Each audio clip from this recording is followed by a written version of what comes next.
Good evening and welcome back. If you use a credit card, if you have ever carried a balance, or if you have wondered why it feels impossible to get ahead no matter how much you pay each month, then what happened in this hearing matters to you.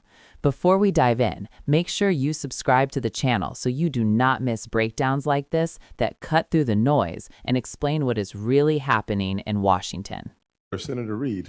Thank you, Mr. Chairman. Mr. Secretary, the President announced on January 9th, in his words, quote, effective January 20th, 2026, I, as President of the United States, am calling for a one-year cap on credit card interest rates of 10%. In remarks at the World Economic Forum in Davos, the President further said, quote, the profit margin for credit card companies now exceeds 50%. He also indicated that Americans are paying 28, 30% interest rates. You were one of his top economic advisors, Mr. Secretary. Do you support interest rate caps to improve affordability on credit? I wholeheartedly support President Trump's policy, and I think that what you've just said would be in direct contrast to what Senator Warren said about this administration favoring the big banks. But those are facts. Well, I don't think my statement indicates at all what Senator Warren said or meant. I wanted an answer. You gave me one. Yep. But let's look at the current situation. We already have legislation that protects service members by putting a 36% cap, not just on credit cards, but all credit relationships, and it protects them from being exploited. And as in my youth, I was a company commander and saw it firsthand. Would it make sense as a first step to provide a 36% interest rate for all Americans, not just service members? 36% doesn't seem like much protection to me, Senator. Well, it's better than some of the things that are being presented to service members without the rates. These new plans to buy commodities, and sometimes the rates go to 500, and still today, you have entrepreneurs who are charging extraordinary rates, and particularly to vulnerable populations, which I know they don't congregate at Harvard Square, but they also don't hang out in New Haven either. So I think that would be a sound step, Mr. Secretary. Senator, you haven't seen all of New Haven. I haven't, but I've seen a lot of it, the parts that you might have missed. The situation at Fannie and Freddie is significant. We have significant federal interest financially in Fannie and Freddie. But under the director, Mr. Pulte, these taxpayer-owned assets are no longer in compliance with the law or with stock exchange listing standards. Pulte has appointed himself as director of both boards, even though the law says, quote, the director may not hold any office position or employment in Fannie or Freddie. A majority of the Fannie board has not been determined to be independent.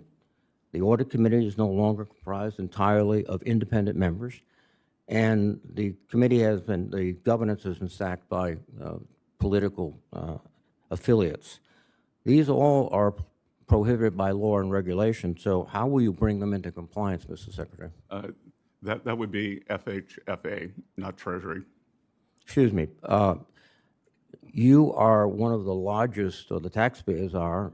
You provided them, Treasury did, not you personally, a $200 million bailout in 2008, and you have no interest in Fannie and Freddie?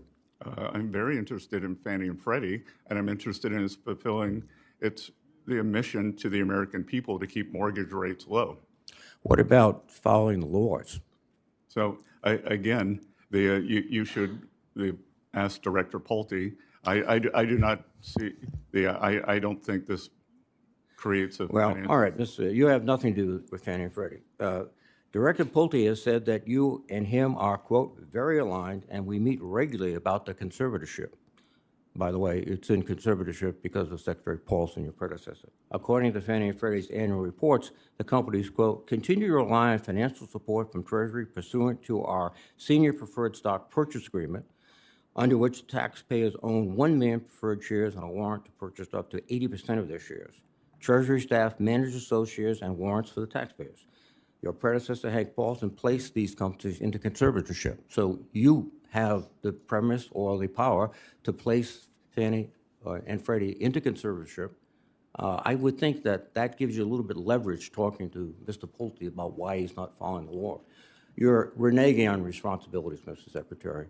And you're also, being the senior person here, your behavior to some of my colleagues is absolutely childish. Thank you. Thank you, Senator. Today's exchange featured Treasury Secretary Scott Bessent facing questions about President Trump's newly announced proposal to cap credit card interest rates. On January 9th, the president declared that starting January 20th, 2026, he wants a one-year cap of 10% on credit card interest rates.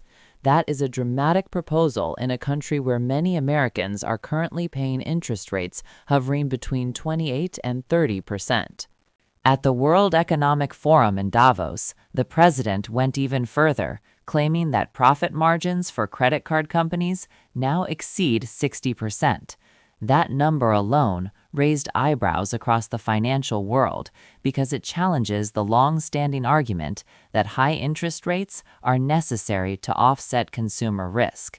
This is where Senator Reid stepped in, pressing Scott Bessent, one of the president's top economic advisors, on whether this policy is real or just rhetoric.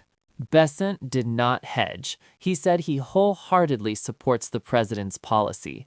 In doing so, he pushed back on the idea that this administration is favoring big banks, an accusation often raised by critics who point to Wall Street's influence in Washington.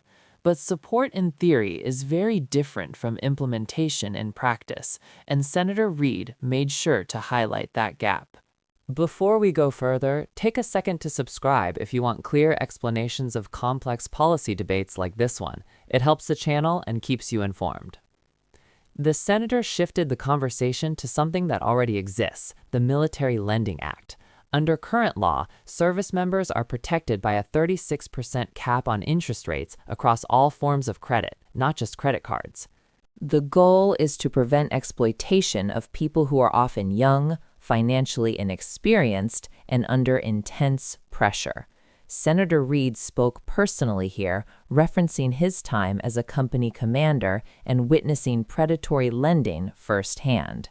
Then came the key question. If 36% is considered a protective ceiling for service members, should that same standard apply to all Americans as a first step? Your behalf. The takeaway from this hearing is simple but powerful.